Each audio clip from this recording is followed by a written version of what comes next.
जो क्लास है वो स्टार्ट कर रहे हैं। चलिए कॉपी में तो हम लोग बात नहीं, पढ़ाई पे ध्यान सबका। कल जो है हम लोग क्या पढ़े थे, कल हम लोग जो है एंट्रेंस फी का ट्रीटमेंट हम लोग पढ़े थे। तो हम लोग को आज जो है आगे के आइटम्स को कंटिन्यू करना है। आज आप लोग को हम जो स्पेसिफिक फंड है उसका कुछ ट्रीटमेंट सोच रहे हैं पढ़ाने के लिए। तो आप लोग चलिए कॉपी में सबसे पहले हेडिंग दीजिए। कॉपी में कल ट्रीटमेंट में आप लोग पहले लिखे थे एंट्रेंस फी या एडमिशन फी। अब आप लोग को लिखवा रहे हैं हम। चलिए पॉइंट बना के लिखिए। Expenses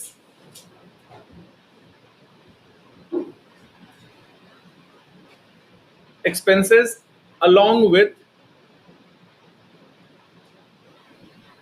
specific fund for them. Expenses along with specific fund for them. Expenses along with specific fund for them. उसमें चलिए लिखिए A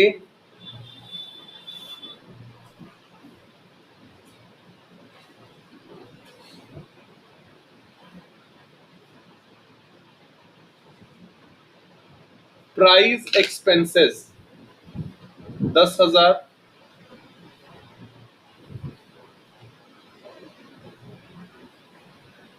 no specific fund for it. Prize expenses 10,000, उसके लिए कोई भी स्पेसिफिक फंड नहीं है।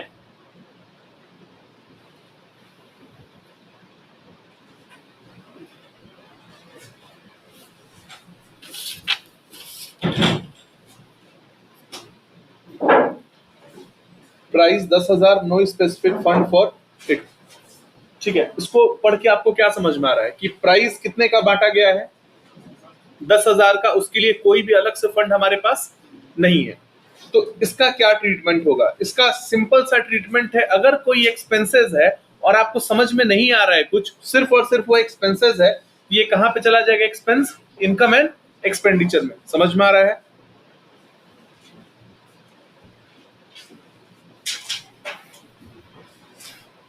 इनकम एंड एक्सपेंडिचर में इधर में एक्सपेंसेस, इधर में इनकम।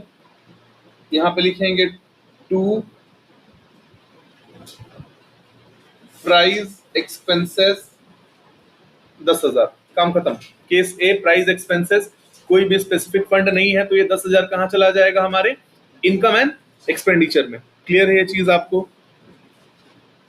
लिखिए इसको, फिर केस भी लिखवाएंगे।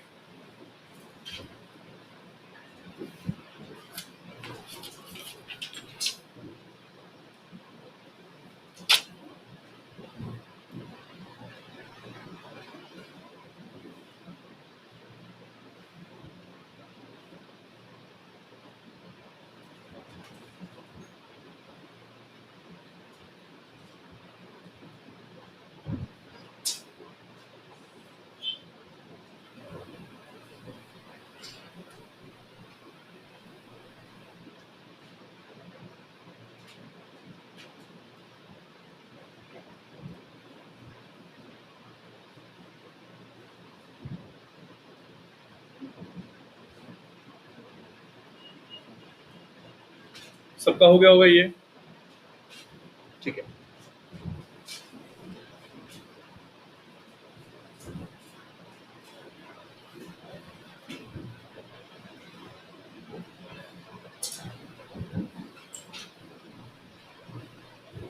भी लिखिएगा मत आप लोग। दूसरा वाला जो है केस बी जो है, आप लोग लिखेंगे नहीं, आप लोग बस बोर्ड पे देखेंगे और समझेंगे। ये चैप्टर समझने का है, आप ये समझ जाएंगे, आप पूरा चैप्टर लिख सकते हैं, लेकिन नहीं समझ पाएंगे तो फिर दिक्कत होगा। इसको देखिए यहाँ पे क्या लिखा हुआ है, केस बी। केस ए सबका हो गया है, इजी है। केस बी में क्या लिखा है, पढ़ा जाए। प्राइस एक्सपेंसेस कितना है? 2,000 है। प्राइस फंड कितना है? 12,000 है। सिंपल सा चीज लिखा हुआ है, इसको समझ के मेरे को बताइए क्या बोल रहा है। यहाँ पे क्वेश्चन ये बोल रहा है कि प्राइस बांटने के लिए अलग से पैसा रखा गया था, अलग से फंड रखा गया था प्राइस बांटने के लिए। कितना वो फंड था बताओ? 12,000। और प्राइस एक्सपेंसेस उसमें, मतलब उसमें से कितने का प्राइस बांटे हम लोग हैं? 2,000 का। मेरा बात समझ में आ रहा है? यानी प्राइस हम लोग बांटे हैं, उसके लिए अलग से हमारे पास फंड भी था। तो आप लोग चलिए एक पॉइंट लिखवा रहे हैं, लिखिए, उसके बाद उसको कॉपी कीजिएगा। If there is any expense, if there is any expense, if there is any expense and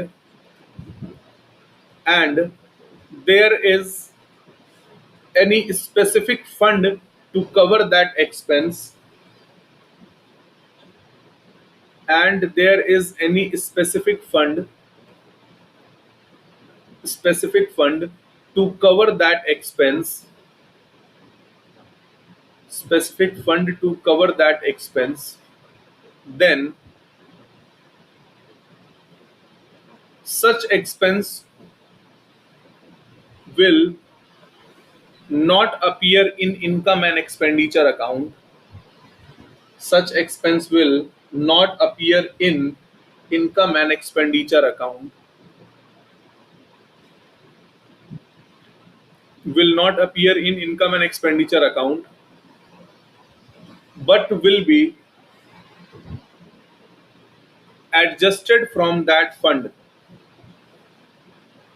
But will be adjusted from that fund. समझाने वाला काम आप लोगों को हम हिंदी में करेंगे, ठीक है, जहां जहां जरूरत है, लेकिन जो पॉइंट्स है वो आपको इंग्लिश में ही हम लिखवाएंगे, क्योंकि आप लोग इंग्लिश मीडियम में। तो इस पॉइंट को उम्मीद मत करना कि हिंदी में लिखवाएंगे। लिखवाएं क्या, उसका मीनिंग आपको बता रहे हैं। हमारे पास कोई एक और एक्सपेंस है, उसके लिए कोई पर्टिकुलर फंड है, उसके लिए कोई पर्टिकुलर अमाउंट है, तो ये खर्चा इनकम एंड एक्सपेंडिचर में नहीं जाकर के इससे सेट ऑफ होगा। समझ में आ रहा है? ये जो खर्चा है इनकम एंड एक्सपेंडिचर में नहीं जाएगा, प्राइस फंड में जाकर के माइनस होगा। क्लियर है ये चीज आप लोग को? अब ये चीज कैसे हम लोग बनाएंगे, यहाँ ध्यान दो। अच्छा, आप लोग को कल के क्लास में हम बताए हैं, पहले क्लास में बताए हैं, प्राइस फंड, कहीं पे भी फंड लग जाएगा तो वो लायबिलिटी हो जाएगा, वो बैलेंस शीट का आइटम है। तो एकदम सिंपल सा ये चीज है। प्राइस एक्सपेंसेस जो है ये हमारे इनकम एंड एक्सपेंडिचर में नहीं जाके कहाँ पे जाएगा, हम लोग के बैलेंस शीट में जाएगा। बैलेंस शीट में प्राइस फंड कितना हमारा है? 12,000 है। लेस करना पड़ेगा प्राइस एक्सपेंसेस, कितना है प्राइस एक्सपेंसेस? 2,000 है। 2,000 लेस करेंगे तो बाहर में हमारा कितना आ जाएगा? प्राइस फंड कितना हुआ? 10,000। इसको देखिए समझ में आ रहा है कि नहीं आ रहा है? इसको देख के क्या पता चल रहा है? हमारा फंड पहले कितना था? 12,000 का। प्राइस कितना बांट दिए? 2,000। अब हमारे पास फंड कितना बचा है? 10,000। समझ में आ रहा है? कोई दिक्कत नहीं है इसमें आप लोगों को? बनाइए इसको। चलिए, जो पॉइंट लिखवा है वो पॉइंट भी आपको क्लियर होगा, जो पॉइंट लिखवाए वो पॉइंट भी क्लियर होगा आप लोगों को, ठीक है? बनाइए इसको। चलिए,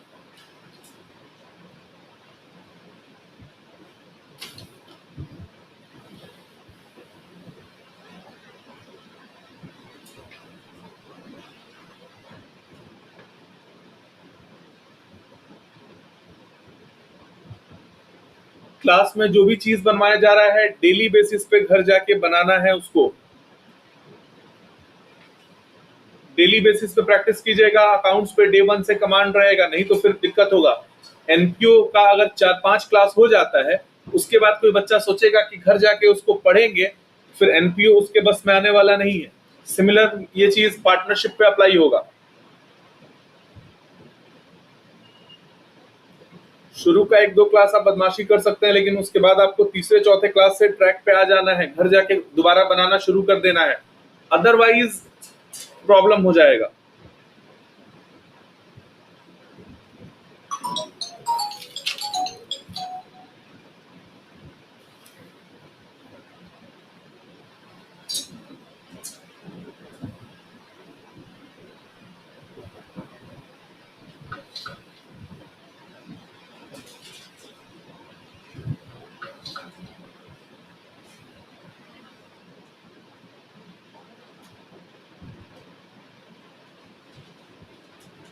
ये हो गया आप लोगों का, केस भी हो गया। अब आते हैं केस सी पे, बी हो गया, सी पे आते हैं। लिखना नहीं है, समझना है।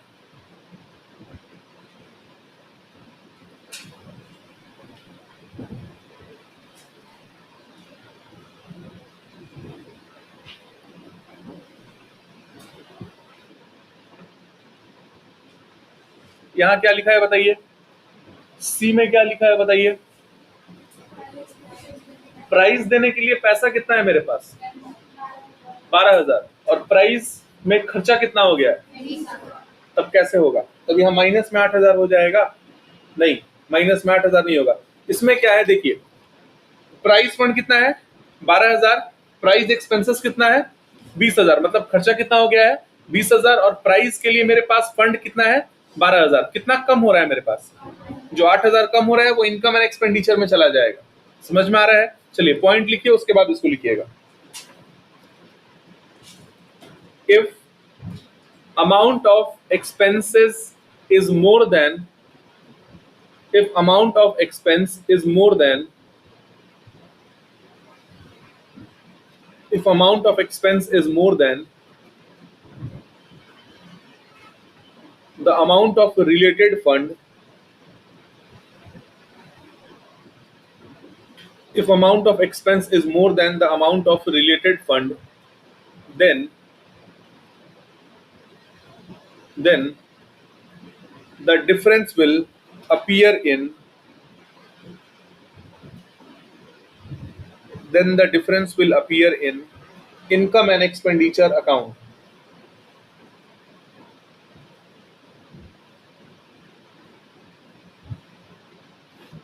Difference will appear in income and expenditure account.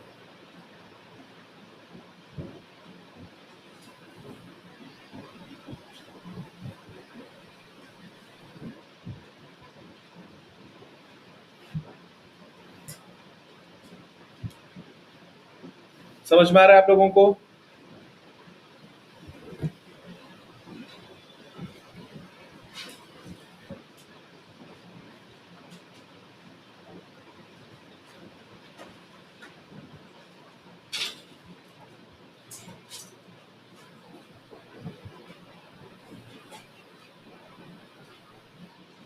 यहाँ अंदर में ही आप 8,000 माइनस में लिख देंगे और लिखेंगे transfer to income and expenditure account. लिखने का तरीका आपको जो है प्रैक्टिस करके इसको याद कर लेना है। पहले देखिए क्लियर है कि नहीं। खर्चा कितना हुआ है प्राइस में 20,000, फंड कितना था 12,000, प्राइस फंड कितना है 12,000, एक्सपेंस कितना हो गया है 20,000, 8,000 जो एक्स्ट्रा हो गया बाहर में तो आप लिख नहीं सकते हैं, ठीक है। इसको आप अंदर में लिखेंगे transfer to income and expenditure account, और इनकम एंड एक्सपेंडिचर अकाउंट में टू प्राइस एक्सपेंस बोल के कितना लिख देंगे 8,000 लिख देंगे। क्लियर है? चलिए इसको बनाइए।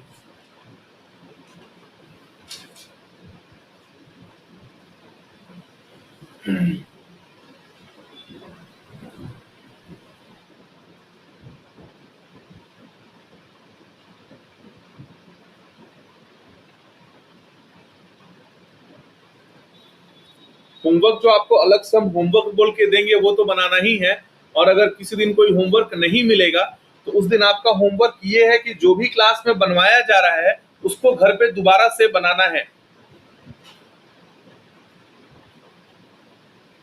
स्पेसिफिकली बोल दिया गया होमवर्क तब तो होमवर्क है ही, अदरवाइज क्लास में जो बनवाया जा रहा है उसको घर पे आपको बनाना है। ये हो गया तो इसके बाद क्वेश्चन और देंगे आपको, फिर और समझाना है। मेन जो 3 केस है वो आपको हम समझा दिए। अब इसका मिसलेनियस क्वेश्चन है प्रैक्टिस करने का।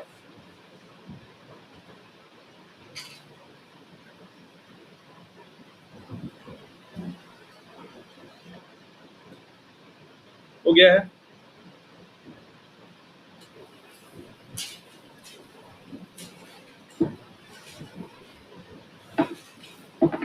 पेज पलटे, सबका यहां तक हो गया? सबको क्लियर है? ठीक है, क्वेश्चन लिख रहे हैं आप लोग, इसको लिखिए और बनाइएगा।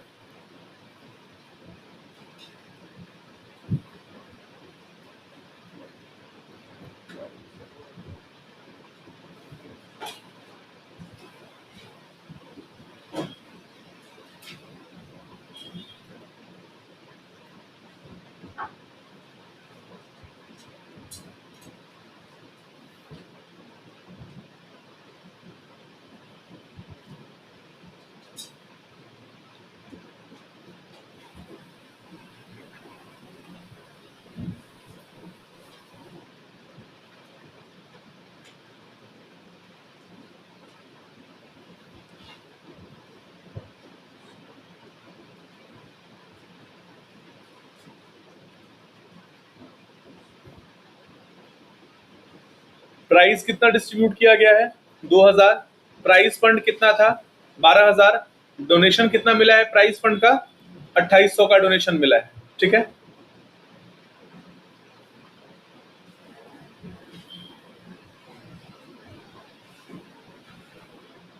इसको आप लोग रिसीप एंड पेमेंट में भी लिख के दिखाइएगा और इनकम एंड एक्सपेंडिचर में भी लिख के दिखाइएगा।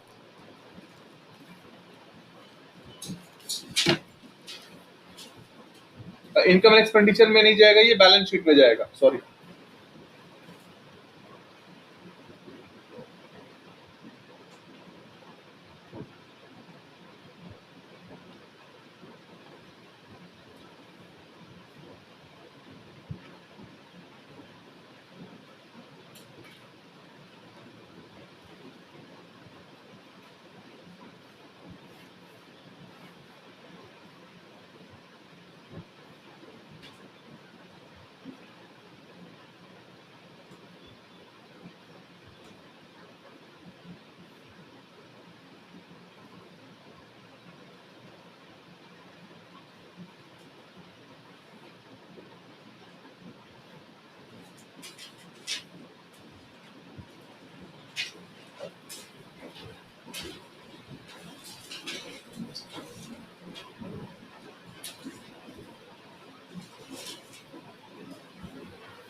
क्लास में फॉर्मेट बनाने में टाइम मत वेस्ट करिए आप लोग। क्लास में ऐसा कोशिश कीजिए कि तुरंत आप बनाएं।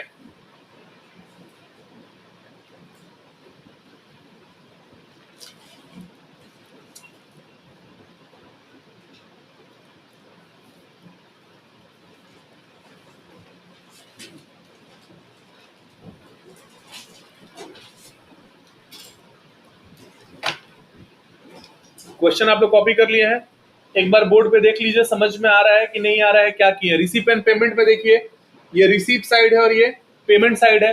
डोनेशन हमको किस चीज के लिए मिला है? स्पेसिफिक डोनेशन है या जनरल डोनेशन है? स्पेसिफिक डोनेशन है। डोनेशन किस चीज के लिए मिला है? तो प्राइस फंड के लिए मिला है, मतलब एक पर्टिकुलर काम के लिए मिला है। रिसीट में चला जाएगा डोनेशन, पेमेंट में हमारा प्राइस जा रहा है, क्या हो जाएगा? प्राइस। फिर बैलेंस शीट जब बनाइएगा, प्राइस फंड पहले से कितना था? 12,000 का था। उसके बाद तुमको प्राइस के लिए अलग से कितना पैसा मिला? 2800 रुपया मिला। और उसमें से तुम प्राइस फंड कितना यूज कर गए हो? 2000 का। तो तुम्हारे पास 12,800 बचेगा। समझ में आ रहा है? चलिए इसको बनाइए।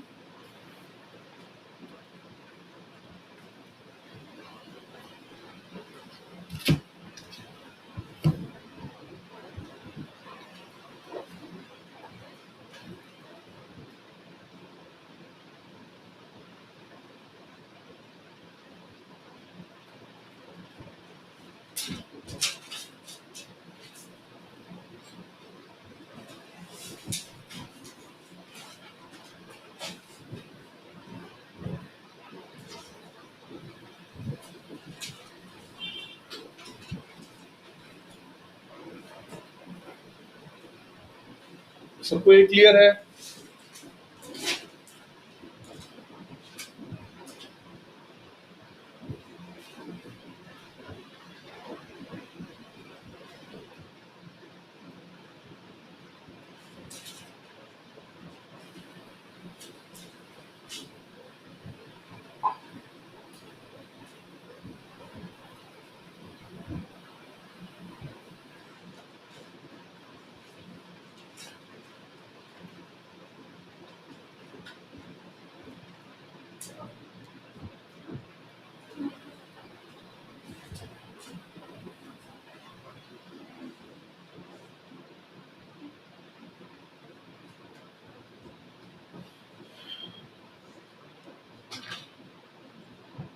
सबका हो गया यहाँ तक?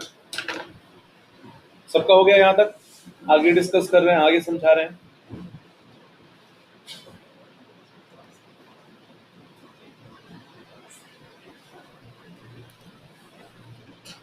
ठीक है, मान लो कि तुम एक एनपीओ हो और तुमको प्राइस के लिए कोई फंड मिला है। तुमको जो है प्राइस फंड मिला है 1,00,000 रुपए। यहाँ समझिएगा बैलेंस शीट में कैसे ये शो होगा। यहाँ पे कैश वाला एस्पेक्ट आपको नहीं दिखेगा, तो आपको वो थोड़ा सा क्लियर नहीं होगा, तो यहाँ पे आपको क्लियर करने के लिए समझा रहे हैं। प्राइस फंड आपको कितना मिला है बताइए? 1,00,000। तो लायबिलिटी में आप 1,00,000 शो कर देंगे। जब आपको प्राइस फंड 1,00,000 मिला है तो आपको क्या मिला होगा? रुपया मिला होगा। तो आपका यहाँ पर एसेट में कैश भी तो 1,00,000 रुपया बढ़ेगा। मेरा बात समझ में आ रहा है? और एक बात बताओ कि घर में 10,00,000 रुपए रखना ज्यादा फायदेमंद है कि उस 10,00,000 रुपए को कहीं पे इन्वेस्ट कर देना ज्यादा फायदेमंद है? इन्वेस्ट करने से आपको क्या बेनिफिट मिलेगा? उस पैसा को तुम इन्वेस्ट करोगे तो बदले में तुमको रिटर्न मिलेगा। इन्वेस्टमेंट का मतलब होता क्या है? इन्वेस्टमेंट का मतलब होता है कि आप रिटर्न्स के लिए उस पैसा को कहीं पे लगा रहे हैं, तो उसको हम लोग क्या बोलेंगे? इन्वेस्टमेंट बोलेंगे। तो यहाँ देखो, प्राइस फंड कितना है? 1,00,000 है, तो कैश भी कितना हो गया हमारा? 1,00,000 है। प्राइस फंड कैश के फॉर्म में रखोगे तो कोई फायदा है? कोई फायदा नहीं है। इस कैश को तुम क्या किए? इस कैश के बदले में तुम इन्वेस्टमेंट ले आए।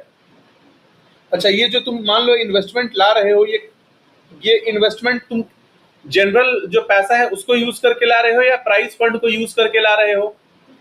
प्राइस फंड को यूज करके ला रहे हो, तो इस इन्वेस्टमेंट का नाम क्या हो जाएगा? प्राइस फंड इन्वेस्टमेंट 1,00,000 रुपया। और ये कैश क्या हो जाएगा? तुम्हारे बैलेंस शीट से चला जाएगा।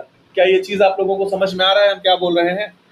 पहले तुमको कैश मिला प्राइस फंड का, उसके बाद तुम कैश को हटा के किस में कन्वर्ट कर दिए?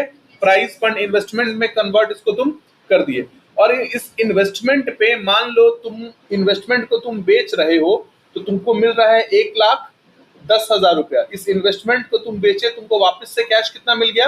1,10,000। तो तुम्हारा प्राइस फंड कितना हो जाएगा? 1,10,000। क्या ये चीज आपको समझ में आ रहा है? यहाँ पे मोरल ऑफ द स्टोरी ये है कि अगर आपका कोई इन्वेस्टमेंट है, उस इन्वेस्टमेंट अगर आपका कोई पर्टिकुलर फंड है, उस पर्टिकुलर फंड को आप कहीं इन्वेस्ट कर रहे हैं, उस फंड को आप कहीं इन्वेस्ट कर रहे हैं, और उस इन्वेस्टमेंट से जो फायदा होगा उससे आपका फंड का अमाउंट बढ़ जाएगा। आपको एग्जांपल देते हैं, ठीक है? आप अपने पेरेंट्स से कहे कि आपको साइकिल खरीदना है, आपके पेरेंट आपको 10,000 रुपया दे दिए, और आप कहे कि हम साइकिल का हमको पैसा दे दीजिए, 1 महीना रिसर्च करके अपने हिसाब से बढ़िया साइकिल हम ले लेंगे। आपके पेरेंट आपको 10,000 दे दिए, आपके पास 1 महीना का समय है, आप वो 10,000 अपने किसी दोस्त को दे दिए और उससे कहे कि 1 महीना बाद हम तुमसे पैसा लेंगे, लेकिन तुमसे 11,000 रुपया लेंगे। और बात समझ में आ रहा है? तो वो जो 10,000 रुपया था, वो पर्टिकुलर फंड था कि नहीं था? वो 10,000 किस चीज के लिए था? साइकिल के लिए था, साइकिल फंड था। उस 10,000 को तुम इन्वेस्ट किए, इन्वेस्ट करने पे तुमको कितना मिल गया? 11,000। अब तुम्हारा साइकिल फंड कितना हो गया? 11,000 हो गया। मेरा बात समझ में आ रहा है? अगर एनपीओ का जनरल इन्वेस्टमेंट कर रहे हो, तो उससे स्पेसिफिक फंड पे कोई पैसा मिलने वाला नहीं है। मतलब अगर तुम जनरल फंड को इन्वेस्टमेंट कर रहे हो, जनरल फंड में इन्वेस्टमेंट कर रहे हो, तो उससे स्पेसिफिक फंड पे कोई असर पड़ने वाला नहीं है। लेकिन अगर स्पेसिफिक फंड को इन्वेस्ट कर रहे हो, उससे कोई इनकम हो रहा है, तो उससे तुम्हारा स्पेसिफिक फंड क्या हो जाएगा? बढ़ जाएगा। मेरा बात आपको समझ में आया है? साइकिल वाला एग्जाम्पल आपको समझ में आया है? 10,000 रुपया साइकिल का था, उसको तुम कहीं इन्वेस्ट कर दिए, तुम 1,000 रुपया कमा लिए, अब साइकिल के लिए कितना हो गया तुम्हारे पास? 11,000 रुपया हो गया। क्लियर है ये चीज आपको?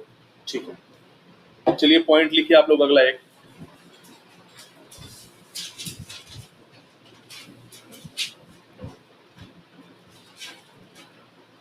NPO may invest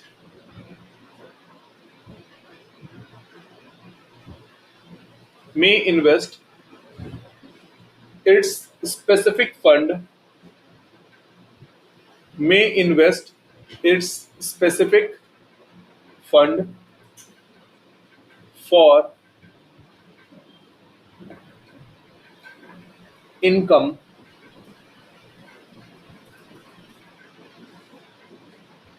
and any income, bracket में लिख लेना interest, and any income bracket में लिख लेना इंटरेस्ट और ब्रैकेट क्लोज करना, accrued on such fund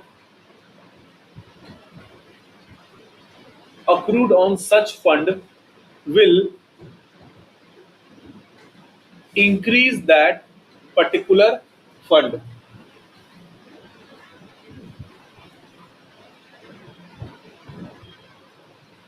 increase that particular fund. ठीक है, एक बार वापस से थोड़ा सा आप लोग को हम देख ले रहे हैं, समझे हैं कि नहीं। अगर आपका प्राइस फंड है, प्राइस फंड का 1,00,000 रुपया है, ठीक है, प्राइस फंड का 1,00,000 रुपया है, तुम इसको इन्वेस्ट करके 1,10,000 बना लोगे। तुम इसको कहीं इन्वेस्ट किया और वो पैसा कितना हो गया, 1,10,000। तो प्राइस फंड का नया अमाउंट कितना हो जाएगा, 1,10,000। वैसे ही अगर कोई बिल्डिंग फंड है, बिल्डिंग फंड मान लो 90,000 रुपया है, उसको तुम इन्वेस्ट करके उस पर 9,000 रुपया और कमा लोगे, तो तुम्हारा बिल्डिंग फंड कितना हो जाएगा, 99,000 हो जाएगा। मेरा बात समझ में आ रहा है। अगर कोई स्पेसिफिक फंड है, उसको तुम इन्वेस्ट कर रहे हो, उस इन्वेस्टमेंट पे जो भी इनकम होगा उससे वो स्पेसिफिक फंड क्या हो जाएगा, बढ़ जाएगा। ठीक है, आप लोग को ये चीज समझ में आ गया है। तो क्वेश्चन लिखिए मेरे साथ आप लोग। पीछे का ये सब कुछ कॉपी हो गया आप लोगों का।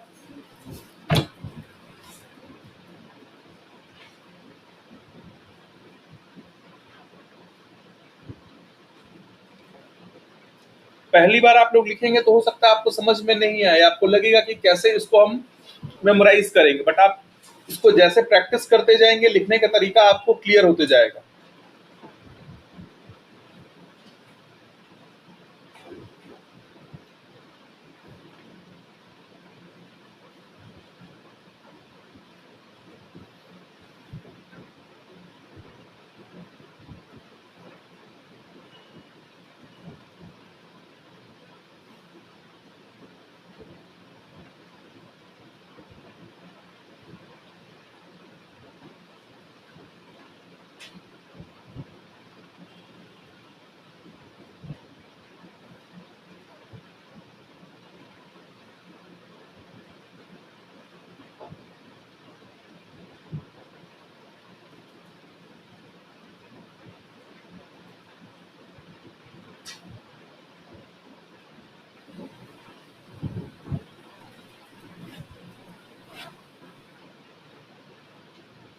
लिखने के बाद, क्वेश्चन लिखने के बाद एक बार तुम लोग बस बनाना नहीं है, लेकिन आप लोग इसको अपने दिमाग में कैलकुलेट करके देखिए कि आपको समझ में आ रहा है कुछ, क्या प्लस होगा क्या माइनस होगा। अदरवाइज इसको तो हम यहाँ सॉल्व करेंगे। क्वेश्चन लिखने के बाद एक बार पढ़िए, आइटम्स को पढ़िए एक बार।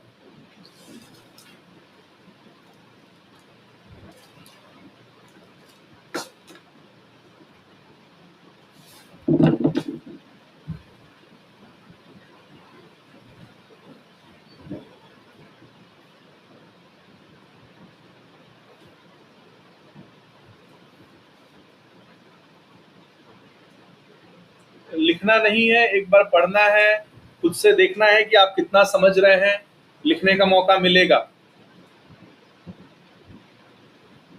हम बस अभी इसको एक ही बार लिखेंगे, सालों भर फिर आप ही लोग को लिखना है। जब टेस्ट लेंगे, जब टेस्ट होगा, एग्जाम होगा, आप ही लोग को लिखना है। तो लिखने पे अभी फोकस नहीं करना है, अभी देखना है कि समझ में आ रहा है कि नहीं आ रहा है।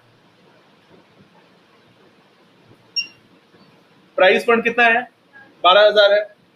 लिखने का सीक्वेंस होना चाहिए। अब तुम सबसे ऊपर में तो प्राइस अवॉर्डेड नहीं लिखोगे ना, सबसे ऊपर में क्या लिखोगे, प्राइस फंड। उसके बाद तुम इसमें ऐड कर लो, क्या ऐड करोगे इसमें, डोनेशन। डोनेशन कितना है हम लोग का, इसको अंदर में लिखना है, बाहर में नहीं लिख रहे हैं, बाहर में फाइनल फिगर लिखेंगे।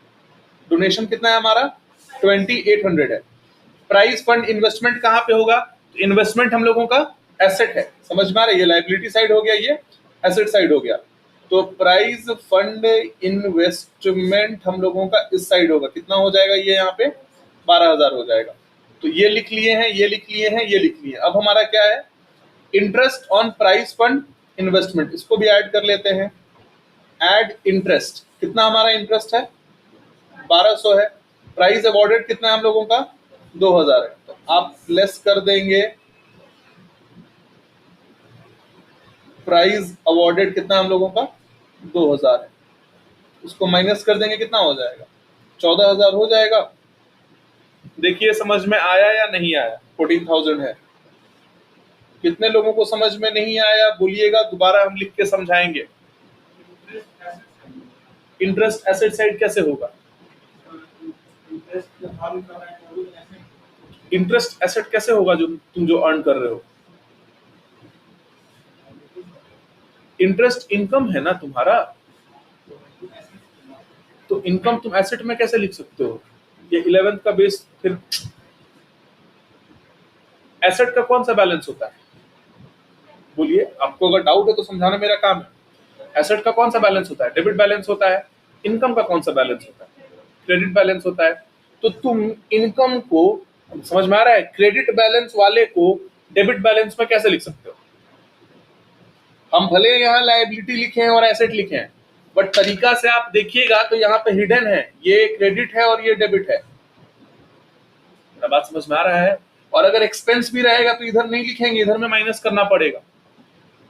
पर दिन बात समझ में आया है? क्लियर तो है ना आप लोगों को? अभी आप अपना कोई भी पॉइंट ऑफ व्यू नहीं बनाएंगे, हम जो बता रहे हैं, हम जो समझा रहे हैं, आपको रिजिड होके उसी को फॉलो करना है। एक दो बार के बाद आप जब हमारे बात को मान लेंगे, वो चीज आपके दिमाग में बैठ जाएगा। ठीक है? इंटरेस्ट अभी थोड़ा देर पहले हम एक्सप्लेन किए हैं कि साइकिल जो तुम्हारा फंड था 10,000 रुपया, तुम अपने दोस्त को कर्जा दिए और बोले कि 1,000 रुपया बढ़ा के लेंगे, तो 1,000 रुपया जो बढ़ा के लिए, उससे तुम्हारा साइकिल का फंड तो बढ़ेगा। बात समझ में आ रहा है ना? साइकिल का फंड 10,000 से कितना हो गया? 11,000 हो गया। सिमिलरली ये जो 1,200 रुपया तुमको कमाए हो, इससे तुम्हारा प्राइस फंड तो बढ़ेगा। बिजनेस में क्या होता है, 10,000 रुपया तुम कैपिटल लगाए, 500 रुपया कमा लिए, 500 तुम्हारा प्रॉफिट है, साल के आखिरी में तुम्हारा कैपिटल कितना हो जाएगा? 10,500 हो जाएगा। बात समझ में आ रहा है ना आप लोगों को? क्लियर है ये चीज? क्या ये चीज आप लोगों को क्लियर है सबको? कोई डाउट है इसमें? एकदम सिंपल सा ये चीज है। ठीक है, इसको बनाइए। घर पे आप इसको 2 बार 3 बार प्रैक्टिस करेंगे, बिल्कुल आपके लिए स्मूथ हो जाएगा। क्योंकि एनपीओ का जो टफ पोर्शन है, हम लोग टफ पोर्शन में अभी एंटर नहीं किए हैं।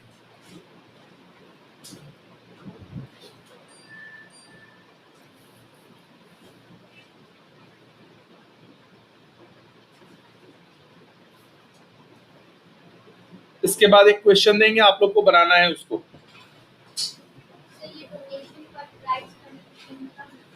हाँ, डोनेशन फॉर प्राइज फंड जाएगा। फोन किसका वो कर रहा है बार बार? रिसीव एंड पेमेंट में जाएगा। हम यहाँ बनाए नहीं है, क्योंकि एक बात तो क्लियर है कि कोई भी आइटम पैसा जिससे मिल रहा है वो तो रिसीव एंड पेमेंट में जाना ही है उसको, वो जाएगा, बट उसको हम यहाँ लिखे नहीं है। ठीक है?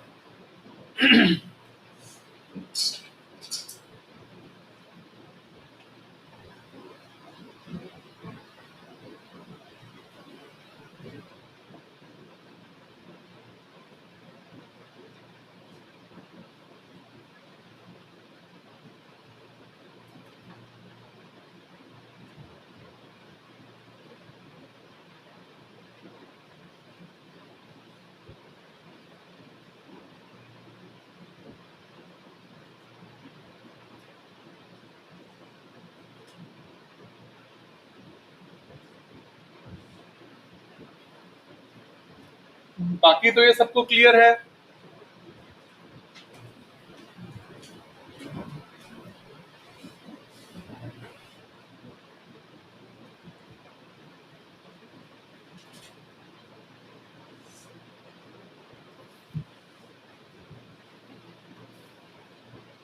इसके बाद एक क्वेश्चन देंगे आप लोग को, उसको बनाना है खुद से। उसमें आपको रिसीव एंड पेमेंट भी बनाना है, उसको पहले बना लो, फिर उसको लिखवा देंगे, तब डिस्कस करेंगे।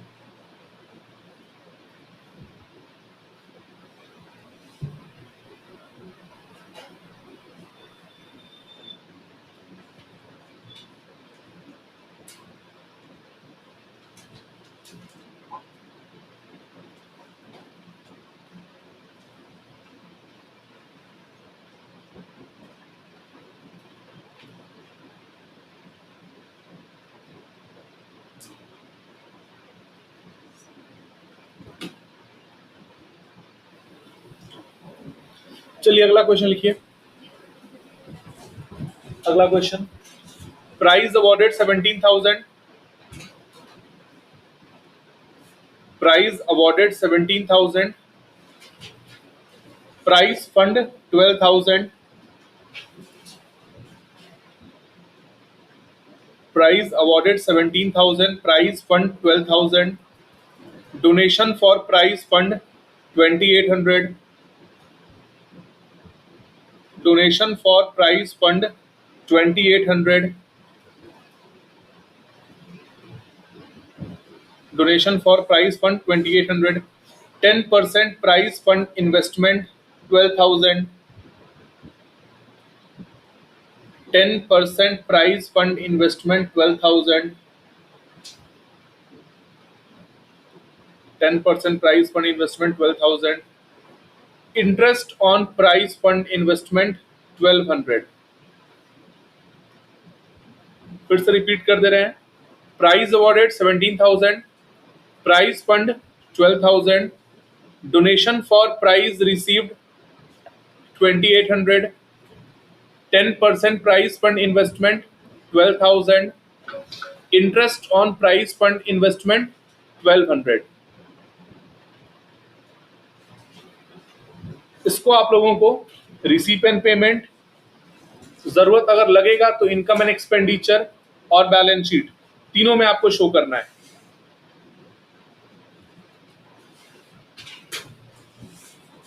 चलिए इसको बनाना शुरू कीजिए. आपको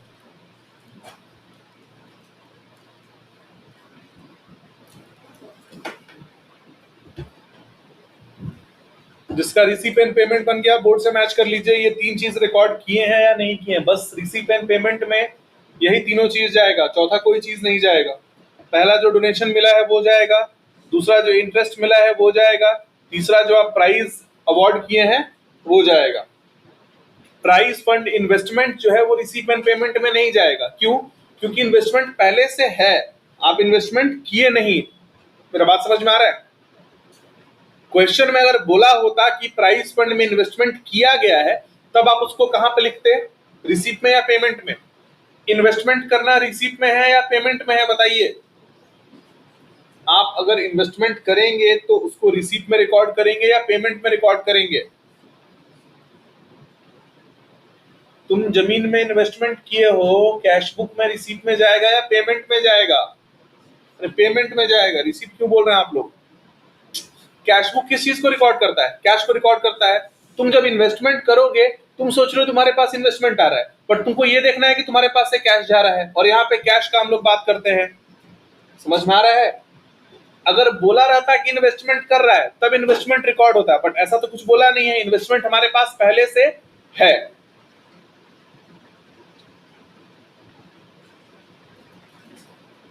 क्या इस टॉपिक को समझने में दिक्कत हो रहा है आप लोगों को?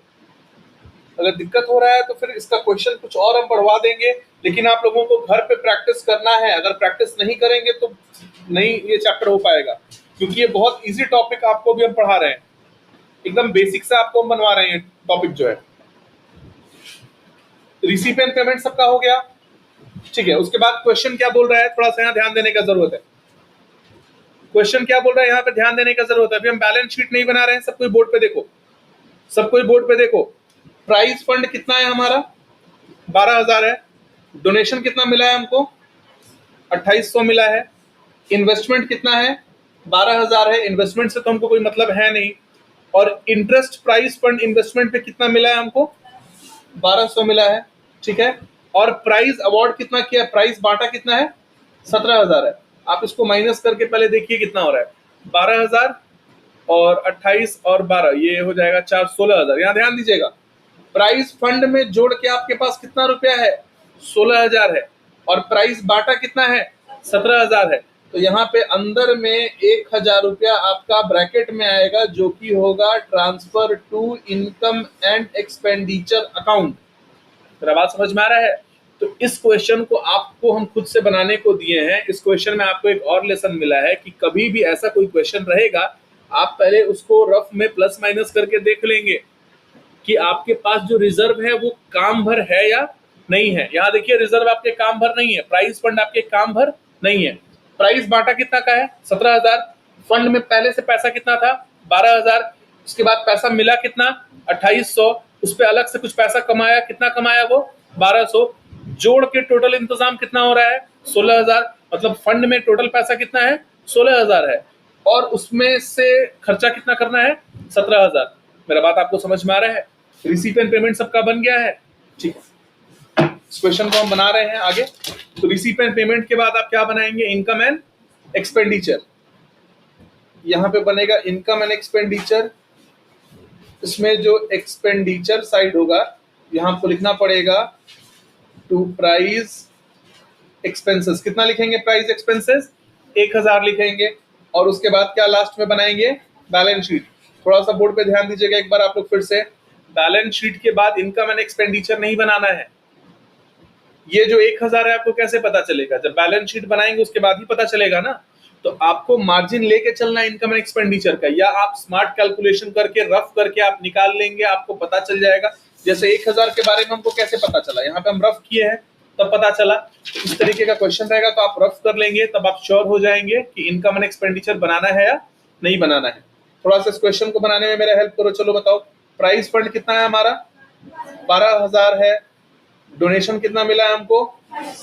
2800। और इंटरेस्ट ऑन प्राइस फंड कितना है? 1200। और लेस प्राइस, हम शॉर्ट में लिख रहे हैं, आप फुल फॉर्म लिखिएगा इसको, ठीक है। प्राइस अवॉर्डेड कितना है? 17000 है। तो 1000 आप माइनस, ब्रैकेट को बाहर में नहीं दिखाएंगे, अंदर में लिखना पड़ेगा।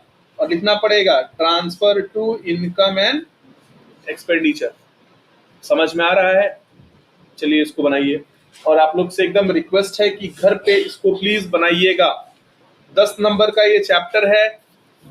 पार्टनरशिप में आप जाइएगा, 1 महीना पढ़िएगा, 1.5 महीना पढ़िएगा, तब आप 10 नंबर लाने लायक बनिएगा। और इसमें क्या है कि 8 दिन 10 दिन में ही आप 10 नंबर एकदम बिल्कुल ले आएंगे। पार्टनरशिप में 3 पेज बनाइएगा, तब जाके कहीं आपका 10 नंबर आने का उम्मीद है। गारंटी नहीं है कि आएगा। और इसमें है कि 1-2 पेज का क्वेश्चन है, सॉल्व कर देंगे, 10 नंबर गारंटी है। तो इस चैप्टर को बहुत अच्छे से समझना है। चैप्टर इजी है भी।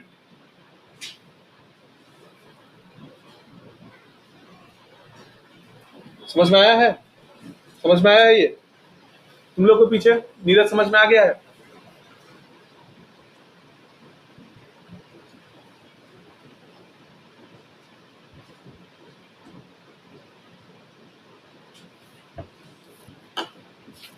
ये हो गया। तो एक आपको क्वेश्चन हम और दे रहे हैं, आपको खुद से बनाना है। उसमें आपको हम कोई हेल्प नहीं करेंगे। आपको अगर दिक्कत होगा तो बोलिएगा, हम आपको हेल्प करेंगे। अदरवाइज आप उसको खुद से बना के मेरे को आंसर बताइएगा।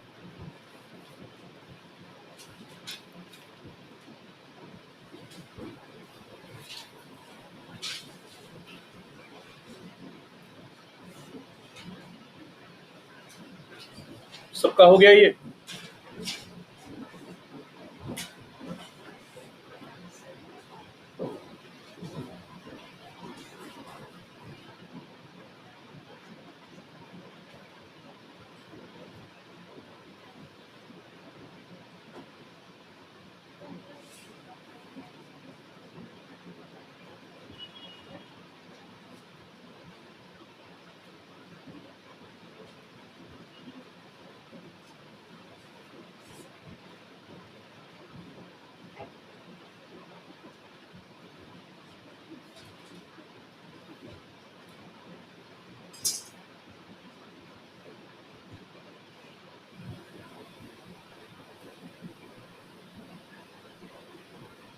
इस क्वेश्चन को आप लोग बनाइए। इसका आंसर हम लिख दे रहे हैं और आप लोग आंसर बताइए कि आप लोग का, या आप लोग बताइए आंसर कितना आया है।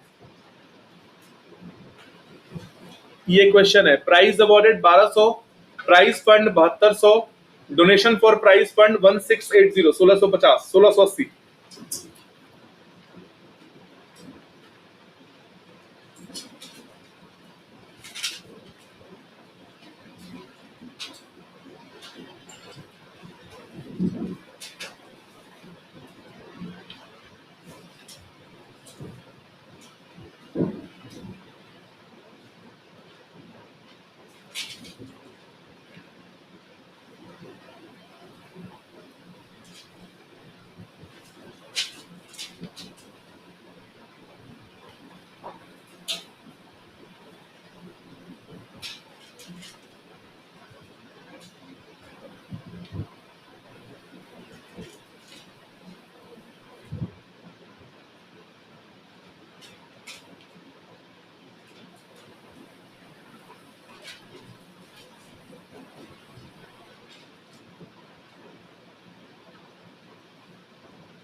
76 सही है। इसका आंसर आ रहा है 7680।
ये वाला सबका आ गया, ठीक है। ये वाला बनाइए, लास्ट वाला। Prize awarded 10,200, prize fund 7,200, donation for prize fund 1680, 10% prize fund investment 7,200 और interest on prize fund investment 720।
कितना आ रहा है इसका बताइए।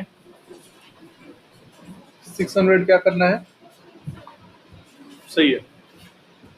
ये जो क्वेश्चन है आप इसमें देखिएगा सारा कुछ ऐड और लेस करके, तो 600 रुपया जो है प्राइस फंड में कम हो रहा है, तो वो 600 कहाँ चला जाएगा, इनकम एंड एक्सपेंडिचर में।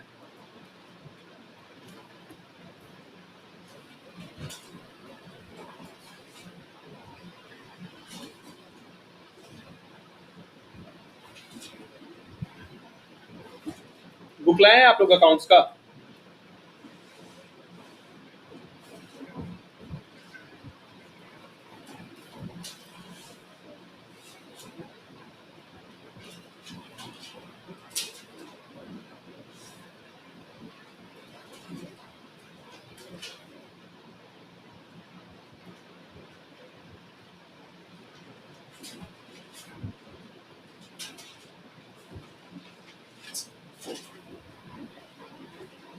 जिसका हो गया है कॉपी भेजो देखें।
यहां तक सबका हो गया। इस क्वेश्चन का आंसर सबका आ गया है, सबका बन गया है। हर्ष तुम्हारा बन गया इस क्वेश्चन का answer?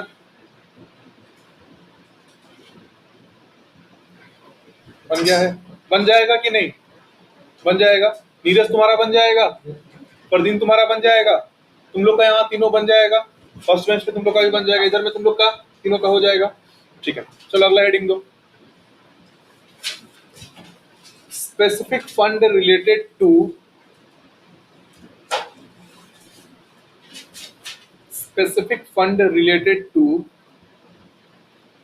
Fixed asset, specific fund related to fixed asset, bracket में लिखो बिल्डिंग।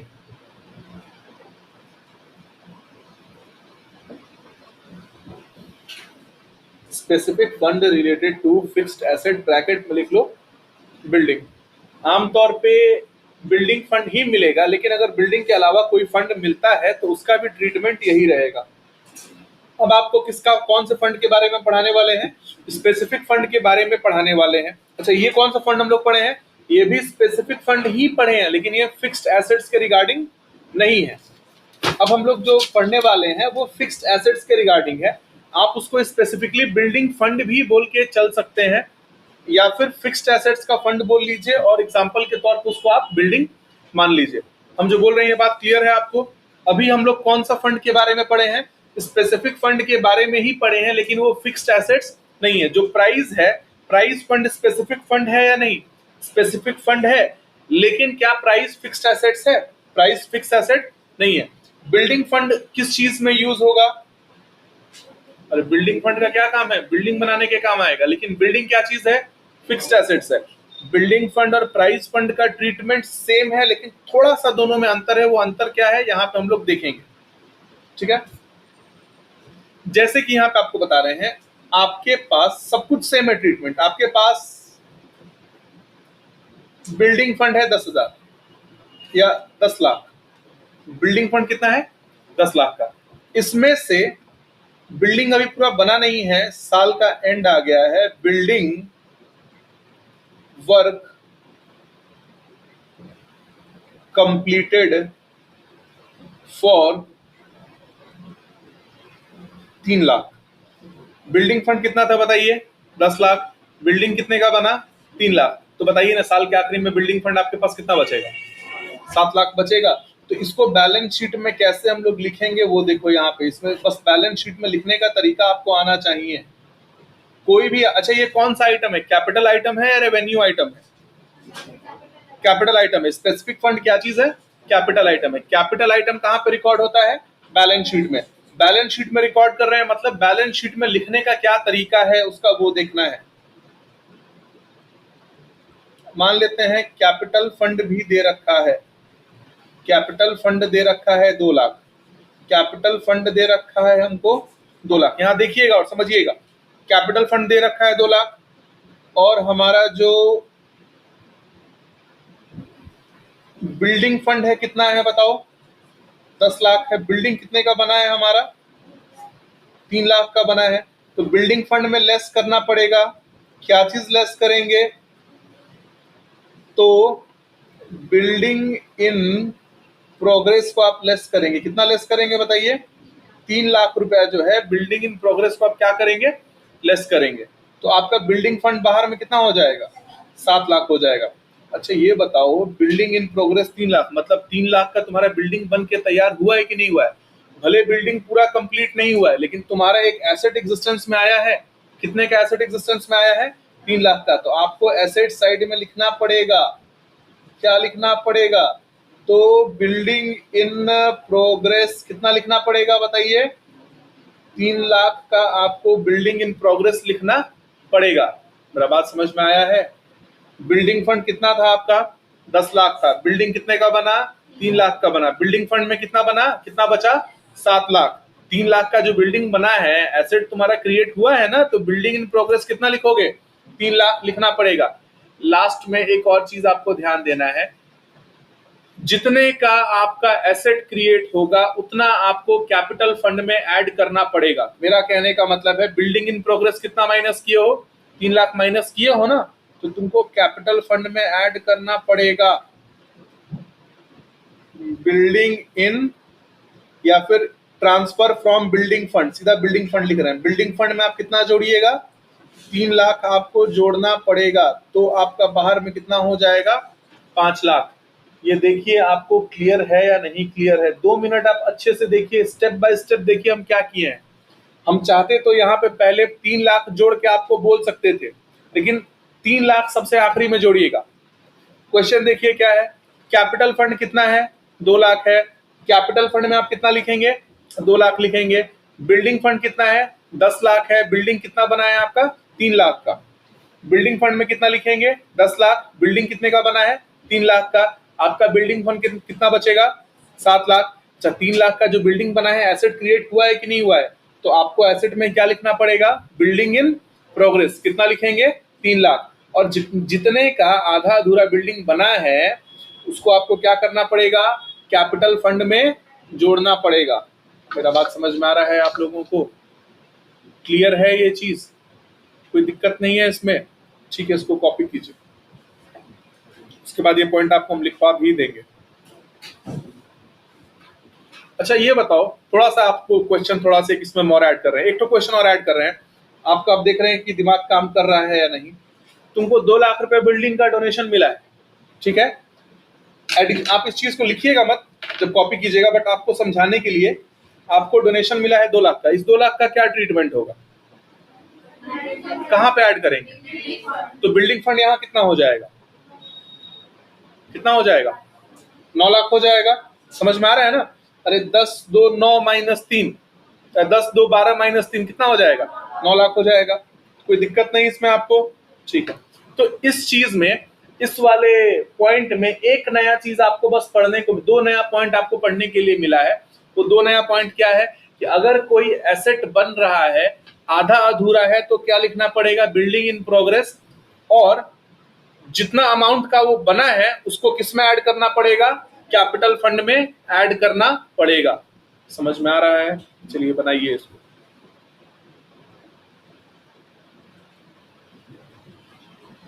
इन सभी चीजों को आप लोग घर पे प्रैक्टिस करेंगे। अगर इस चैप्टर को अच्छे से पढ़ना है, अच्छे से समझना है, 10 नंबर लेकर के आना है, तो इस चैप्टर को अच्छे से पढ़ना पड़ेगा।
अगले क्लास से प्लीज आप लोग जो है अपना अपना बुक लेकर के आइएगा।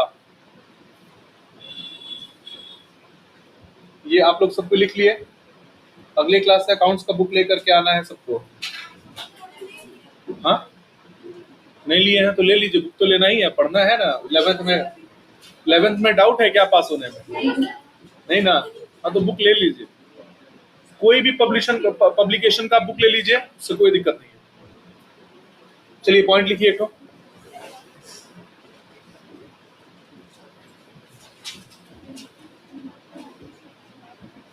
अमाउंट ऑफ एसेट कंस्ट्रक्टेड, बात नहीं प्लीज, अमाउंट नहीं वैल्यू लिखिएगा, value of asset constructed, value of asset constructed will be deducted from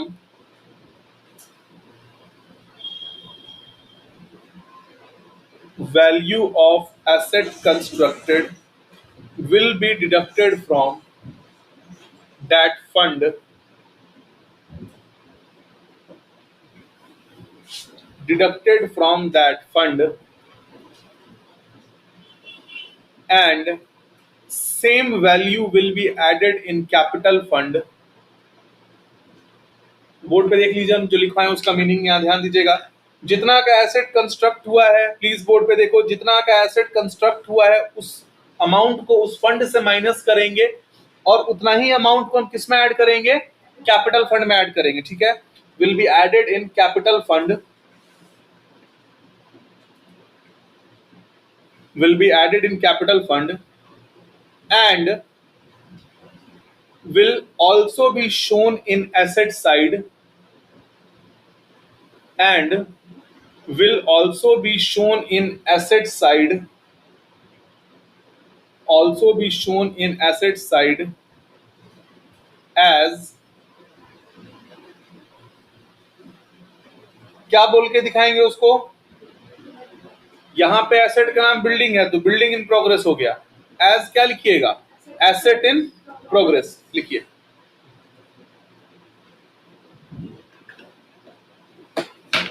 asset in progress.